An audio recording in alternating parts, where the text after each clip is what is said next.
Right, everyone, welcome back to Flo's vlog.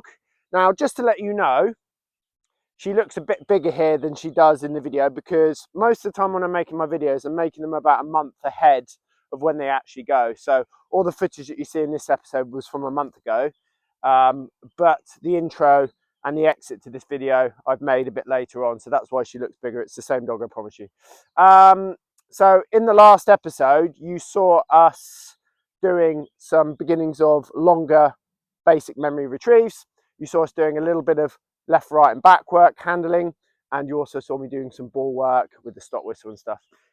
In this episode, we're going to be advancing the retrieving, and we're going to be doing some marking retrieves as well, where we're throwing the dummy and letting the dog get a mark and sending the dog out.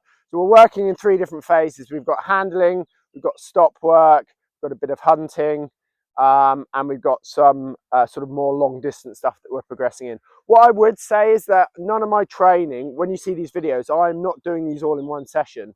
I'm probably never doing more than about 5 to 10 minutes tops of training total a day with her. I'm not doing tons. It's just a little bit well done regularly. That really is the key. So yeah, anyway, I hope you enjoyed this video. Don't forget, if you're getting a new puppy this spring, summer, whether a Labrador or a Spaniel, send us a message on Facebook, Hampshire Spaniel Training. If you're looking for some help, guidance and support, I specialise in helping people from 8 weeks onwards. So if you're getting a new puppy and you want to make sure you get it right from the start, then just send us a message over on there. Any training products you see us using, you can get them on our other Facebook page, Spaniel Training Kit. Yeah, right. Are you ready, Flo? Let's go.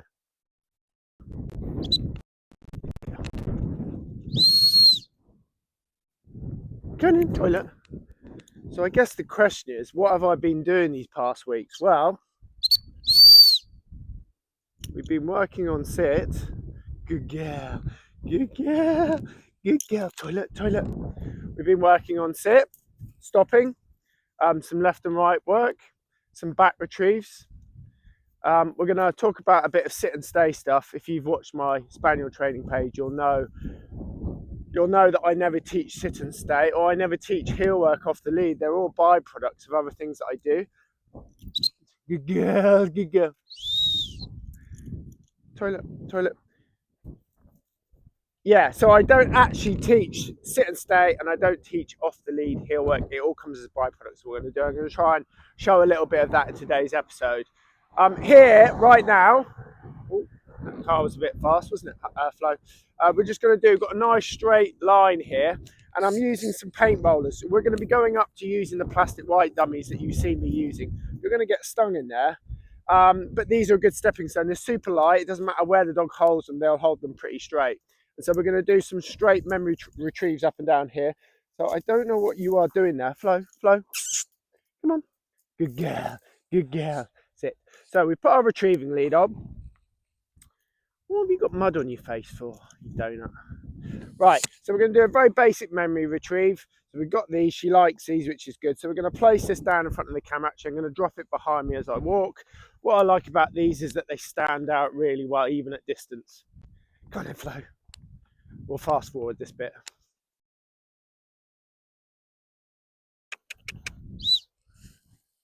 Right. What is important is that she can see that dummy right from the very start at this stage. It's quite windy today, even though it's first thing in the morning. Good girl, sit. Well done, good girl. Good girl. So each one of those, I might just extend that a little bit further.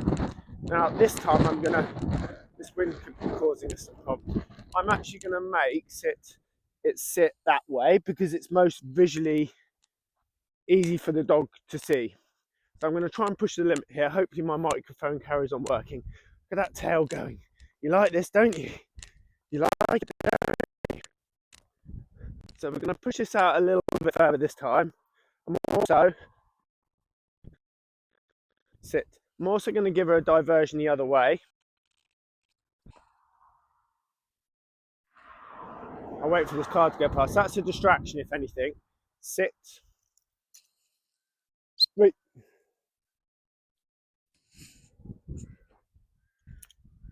So you can see there, oh, that was me probably pushing the limit there a bit.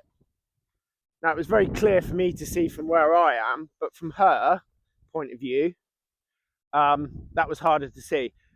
So I know that's the limit on her at the moment, unless it really, really stands out. And you need to make sure that once that dog gets going, even if it's just slightly out of range at the beginning, the dog can get far enough and then sit, it will give the dog confidence to carry on running onto the retrieve. So put some behind us. Look, that one was probably slightly easier downhill, easier for her to see. So good girl, good girl, good girl, good girl. Well done. Yeah. So I don't do loads of this. I've just been doing a little bit here or there. Typically, normally, let's go a bit closer. Typically, normally, she would pick that without any issues at all. So the only problem with filming next to the road is the road's busy. Yeah, normally she would just go straight onto that. But, you know, as I've always said, when you're filming stuff, it never quite goes the same. But what you shouldn't do is if you're sending your dog and it's getting partially to the retrieve and then giving up, you know that you're pushing the distance too quick. All your retrieve should be one cast at this stage. And if the dog is hesitating or even stopping, don't be tempted to push it back. Think, how can I make this easier to make sure that the dog gets it right? Because at this early stage, I do want the dog just to be running straight. Now, typically here, I would normally do it down the hill because it's just slightly easier for her to see. Coming up the hill, not so easy. And remember, what you can see isn't necessarily what the dog can see from her level. So yeah, so basic memories, sometimes some distractions. I'm just slowly building on this distance, not increasing it out too quickly. Typical that it didn't go right for camera, but there you go. You want to see things going wrong as well. But if she'd have hesitated there, I would have walked out, picked up the retrieve, put it down again and restarted. Anyway, time for a little bit of left, right and back, left and right work today. A little bit of left and right work, and then we're going to do some back retrieves as well. Come on.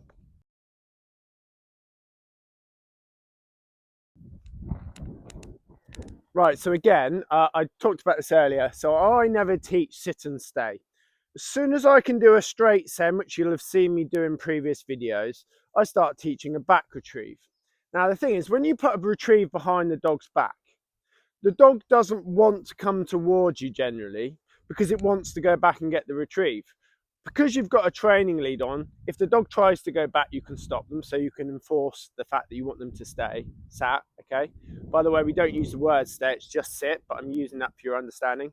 We ask her to sit, retrieves behind her, and over a week or two, very quickly you can start to stand further and further back from her. Of course, she doesn't want to come towards you because she wants to go back and get the retrieve.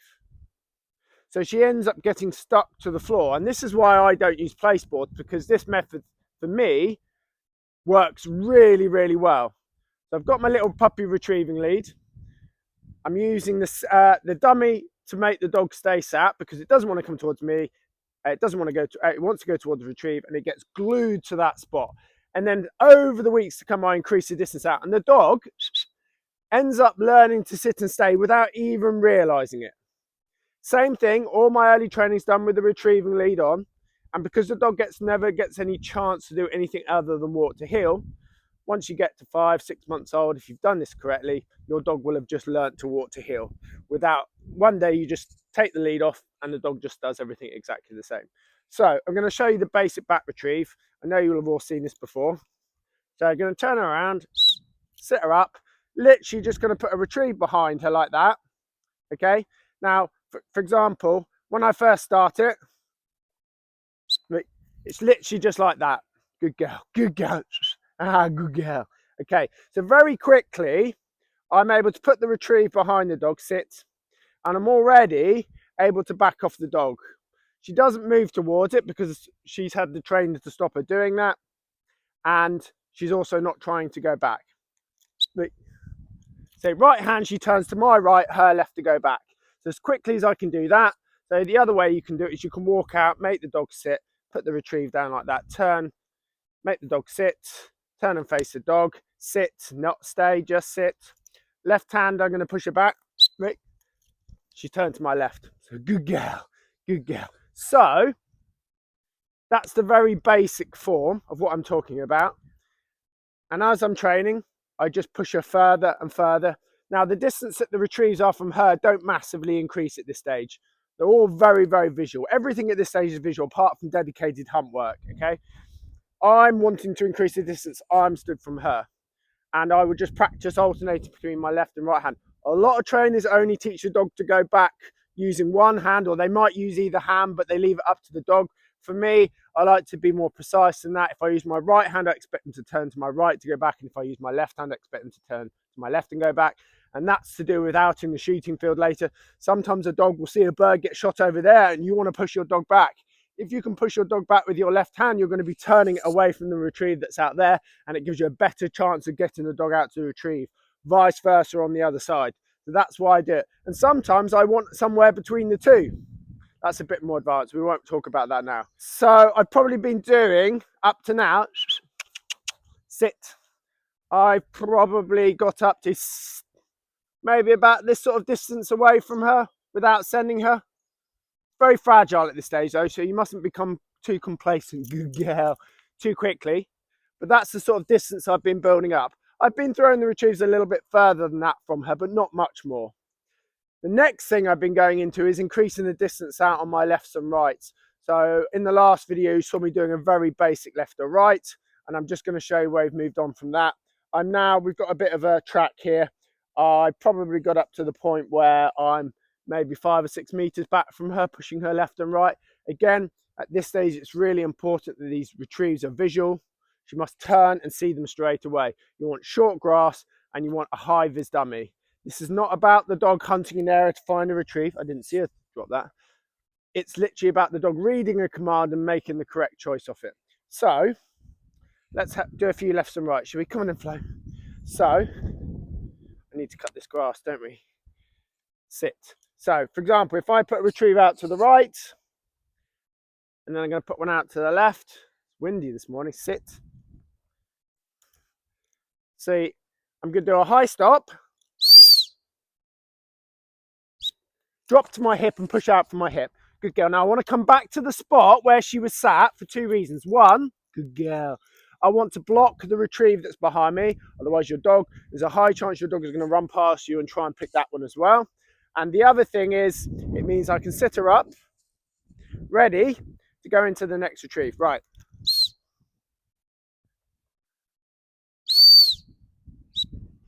Good girl. Good girl. Sit. Lovely. Well done, Flo. So hand onto the lead. So I have a saying which is left hand lead, right hand retrieve. As soon as the dog comes in, my left hand goes on the retrieve, and then my right hand goes on the retrieve. Again, these are all very, very visual. Sit.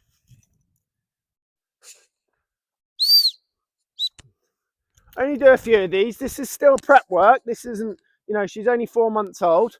I'm just getting used to doing these movements. But at the same time, if she can do something, I'm not holding her back.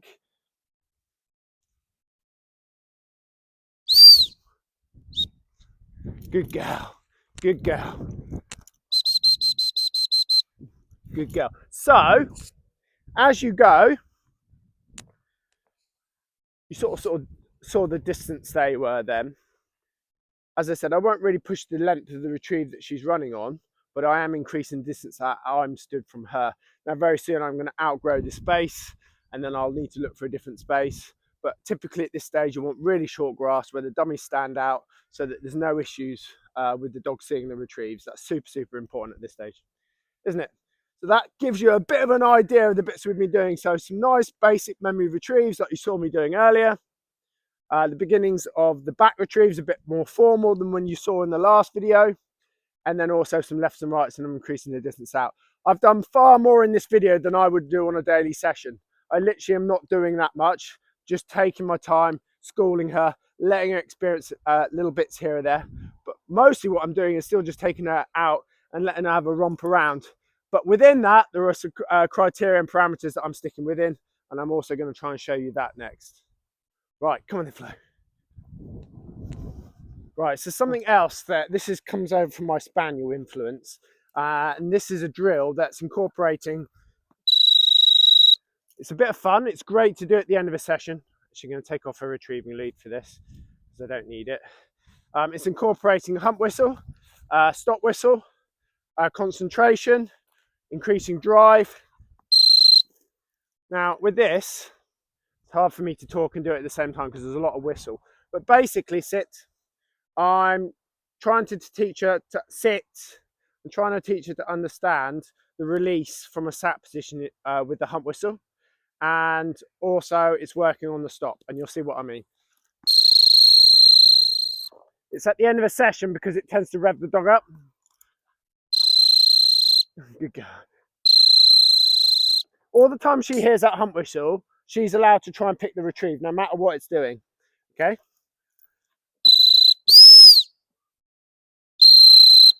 Now, you see me there, I didn't do anything other than blow my hump whistle.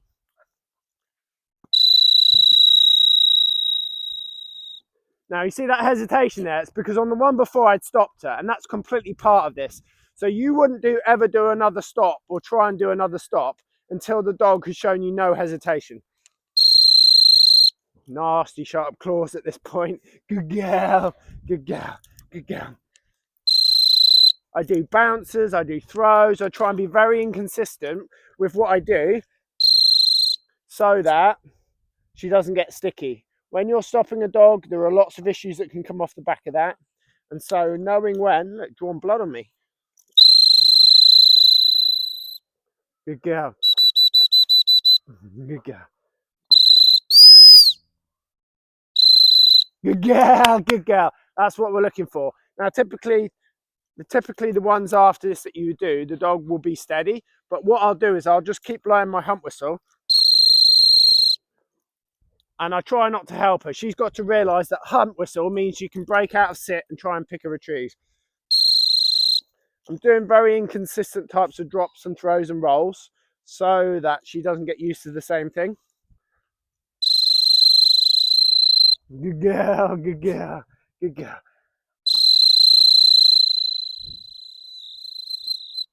It's typically the bounce ones because they're the easiest ones to stop a dog on. Try it from a bit further distance. She sort of misses that. Good girl. Good girl. Try again. I was a bit premature there. She missed it.